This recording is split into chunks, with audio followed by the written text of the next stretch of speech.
Spiritual Awakening, Part 3. So I think this next episode I want to talk about sort of meditation, how important that is to do on a regular basis and the benefits you get from it. And I think that all centres around that sort of value you get from sitting, being with yourself, clearing your mind, and through that expanding your mind. But also I found about opening your heart, which is something that came along as I got into the meditation and has been very much a part of my recent meditations. That's where I think the power of a lot of spirituality connection comes through. But beside that, being able to sort of still your mind, I follow this sort of like Eckhart Tolle, the power of now, the no time, no space kind of experience, which is quite a profound experience when you do get that. The only thing I would say as warning is that as you go into these awakenings and things, your distance from others becomes expanded or kind of, becomes more apparent. I suppose you disappear into yourself a lot more. You see and question things a lot more. You're aware that your thinking, your point of view is different from a lot of other people around you that aren't necessarily doing that. And there's, you kind of see the bullshit and the dramas and the stories that everybody goes through over like minutiae of stuff, especially in work. Oh my god, all the crap that goes on in work and everything. How mundane things can be kind of like amplified to be like major dramas and so important and everything. It's like, well, is it really? No. Is it really about your ego and what you think and being like, so important? Yes. And I guess we've all been there. I guess I have been in the past as well. And the importance of being right and all that. Really, who gives a fuck? So again, back to the meditations. Doing it very early in the morning for me, around 5 o'clock. I'm a bit of an insomniac anyway, so it's always a convenient time to get up. But I really sort of, and it's quiet in the house. Back then, when I was with the family and everything, it was the quietest part of the time of the day, and also your mind's got less baggage and stuff going on in it. So that was a good one, a good time to do. And it starts off where you can barely do 10 minutes, and then slowly, if you do it every day, 10 minutes turns to 15 minutes to 20, then you get to do half an hour regularly. Half an hour turns into 3/4 of an hour, and then before you know it, you're up to an hour. And it's a bit like, I suppose, going to the gym or doing regular exercise or running. It becomes addictive, and especially with meditation, if you miss it, you certainly kind of feel a difference. You feel a bit cranky and a bit like, I haven't had my meditation today. So yeah, put my teeth back in. Other things that I did, a lot of sort of like walking, which I'm doing now on my own, being introspective and stuff like that. Just naturally comes along when you've got this, awakening. And this is where the consciousness for me expansion kind of happened, and you start to see life in a very different way, and it does creep up on you. You just see things differently. Your perspective changes on life, priorities change, I can't watch TV anymore. I used to watch all the TV soap dramas or whatever and stuff like that. And you just see through it. I can't watch the news. The news is just absolute nonsense and so manipulative as well. But that's another story, I won't go into that right now. Just can't watch all that sort of stuff anymore. There's a real sort of focus on meaning in things and positivity. I'm definitely feeling like I'm a more positive person. I may not look like it right now because I'm a bit tired, but I definitely feel like more optimistic and positive. You know, my kind of like, sometimes I question it, I don't understand myself, but I should say it flatly really, honestly, my love for humanity, even though people can drive you fucking crazy most of the time, I think it's the fact that I realise that people are just going through their own dramas and their own shit, you know, and it's hard, you know, life on earth is hard, there's plenty of tests, there's plenty of things to irk you and wind you up, karmic stuff, you know, relationships, you know, work, kids, trying to have a mortgage, you know, pay the mortgage off, whatever, yeah, it's all there, isn't it? But that's it, it's kind of, I suppose it's the development of compassion in a way, of people and what they go through, and you know, I don't think people are bad on purpose or anything like that. I think that they react to the stimulus that's put upon them or they go through, and that obviously just has a knock-on effect on each other. So there, I suppose there's a bit of a lesson, isn't it, that we've got to be good to each other, so it, you know, spread the love, man. So yeah, anyway, in 2023 I sold up some camera equipment. I'd sort of like done the street photography thing, and I kind of, you know, got the most and best out of that, I think. And I started looking into the meditation stuff more, and I heard about the Monroe Institute, Monroe and all this kind of like outer body stuff and everything. So I was really curious about that, and I wanted a new experience. I wanted to do something completely different, get away from like where I am now. I wanted to meet new people that kind of thought like me, which is that's the other sort of the cost of going in, you know, becoming like awakened, if you like, spiritually awakened, whatever, is that you are on your own a lot. Like, I haven't met really that many people. You do occasionally certain pockets, and anyway, hence this is why I wanted to go to the Monroe Institute, and that was fantastic. It was about like a week, and you listen to these recordings of hemisphere binaural beats, which effectively get your brain waves from both your left and your right hemisphere of your brain and puts them into coherence, so you get like a cross-brain kind of like experience. Anyway, these hemisphere beats take you into different levels of consciousness, and some weird stuff happens. I'll cut through this a lot because I could miss we do a whole session, so maybe we will do actually, but we found that after we'd gone away and listened to these beats and everything, had our experiences, that I don't know, it was maybe like 7 or 8 of us on the course. A lot of us came back and like reported very similar things. You know, like there was one where there was me and another lady, and we had this like experience about time, or you know, we all kind of went to this certain place, you know, and it was like this similar sort of thing, like, you know, just lots of synchronizations. It was quite interesting. But anyway, I'm quite a sort of visual person, whether that's got like a developed pineal gland or whatever, I don't know, but I tend to be more clairvoyant, I suppose. You know, I see stuff, my visions. I got some cracking visions on some of those beats. I've not done so as much now I'm away from there, but then, oh yeah, some like incredible visions, experiencing like almost like as if I was a bird flying through this valley,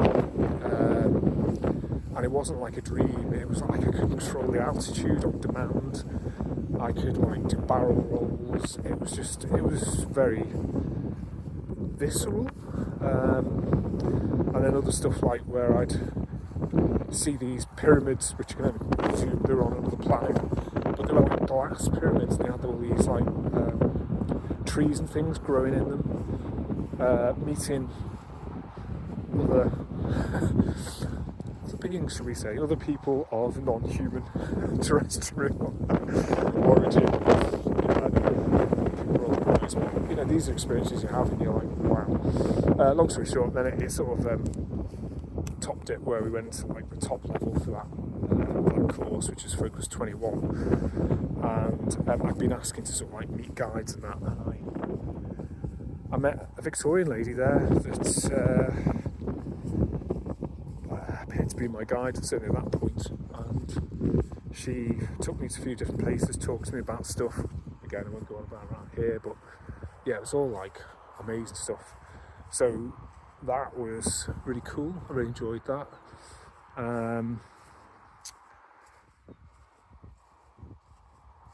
Yeah, what else? Oh yes, yeah. You have a lot of sort of like, like you go things, but ask questions about yourself and your life in some of these focus groups, and you get answers back, and it all comes kind of like, I think you call it clairsentient or claircognizant, where just answers come into your mind. So what's my purpose here, what are the 5 most important things in my life, that type of stuff. So a lot of it got quite emotional, where you're kind of like bursting into tears, because some things have come up. I think they call it Weepy Wednesday. So that was really cool, really enjoyed doing that. Would love to do it again, but it's really expensive. After that, came home, continued the meditations and stuff, but really sort of started to notice all these heartfelt kind of experiences, where your heart opens up. And I think I mentioned last time I listened to some Indian gurus kind of like comment where he said about when the heart opens, tears will flow. And I spent many doing my early morning meditations, bawling my eyes out, not in sorrow or unhappiness, but in joy and ecstasy. And that's must be a hard thing for people to understand who haven't experienced it, but it's an amazing thing when it happens. It's beautiful. But all of that, I don't know, it put me on a real high. I felt really positive, very joyous. So even that in itself is pretty wonderful, really. That's what I'm saying about how it changes your perspective. Just being able to feel like that, walk around, and not to be sort of dragged down by like what people said, or I've got to do the shopping or the work shit and all that type of thing, which we'll do, but just to see and feel experience of joy and happiness from simple things. And a lot of these things, it's going to sound corny, but this is like the difference between what a lot of the new age people call like going from 3D into 4D, 5D, and so on and so forth, is its expansion of sort of consciousness and change of perspective. And again, it doesn't sound really corny, just being in nature, like I'm out here now in the middle of the field, and this is where I just feel the happiest. It's so simple, it's so honest, it's true. I don't give a shit about TV, I don't give a shit about cars or houses or anything like that. I've even gone off the idea of travelling and stuff like that. I don't know, it's still like the idea of travel, but some of my friends, family are like, oh, you've got to go travelling, you've got to do it. It's like, well, I don't need it. Of course it'd be nice to do and everything, but it's not the be all and end all like it used to be. But just being out in nature, natural things, hearing the trees rustle, feeling the grass brushing against my feet, looking at the beauty of flowers, especially in the summer, stuff like that. I know it's all like a bit, how wonderful flower. But it's true. It's just like natural stuff. It's so calm, it's soothing, and that's it. It's natural stuff. We are natural stuff, but we've got so used to being like in the thick of society, in the thick of like things like TV and cars and all this nonsense, that we've just lost connection with what we really are, which is we're part of the planet. we are part of the planet. We're part of, the solar system and everything. And again, I know for like people, day-to-day people, who are just like, oh god, bloody hippie and all that. But really think about it. That's what we really are. Banks, insurance, cars, jobs. It's all just, everything we need is here, but somehow we've kind of created this society that means we've got to have dependency on things that don't really exist. Like, what the hell is money? What the hell is money? It's not real. Something that somebody's made up. Something that I need to chase. And the only way it works, the only way money works is that if somebody has a lot while the rest of us have very little. If everybody had a lot, then there'd be no value in money, would there? So what the fuck? What is money? Why do we have it? Exactly. It's just there to keep us trapped and miserable. But why do we really need it? Everything we have is here. All food, all materials. It's only because we put a value-based system around money and things like that around it to trade services and things like that. But that again only works on one principle, the pyramid principle, where there's few at the top that've got the most, and the rest of us down at the bottom, or shades of going down to the bottom, have little support those at the top, and you've got to fight tooth and nail to get higher up, to get better stuff. Yeah, anyway, so I could go on for ages that. Yeah, so it's just spiritual awakening. A lot of people go on about like dark night of the soul and stuff like that, and yeah, there's an element of it, but for me, personally, the biggest core theme is this feeling of like, what can be like just joy of the simple and the natural. Realising that you are more than what society kind of like tells you are, and just, I don't know, sometimes I have like these bursts of happiness from whatever. I mean, that itself is a gift. When you do get that, this is what can be a benefit of doing things like the meditation,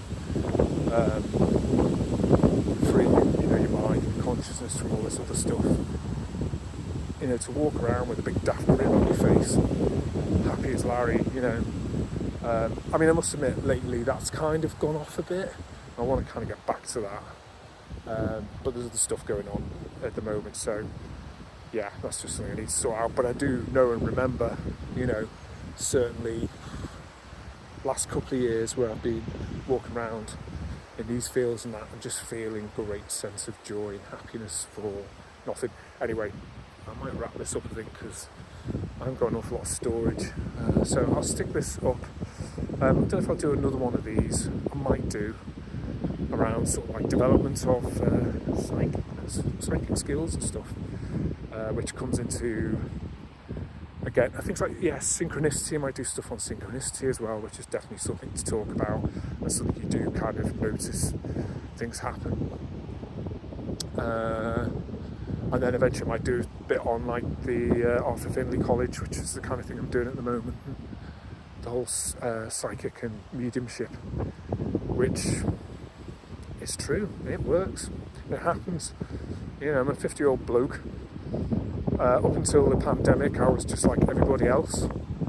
Then a sequence of events led me to, awakening, if you like, spiritual awakening, developing, doing the meditation. And now I am a bit psychic, and I have demonstrated mediumship skills.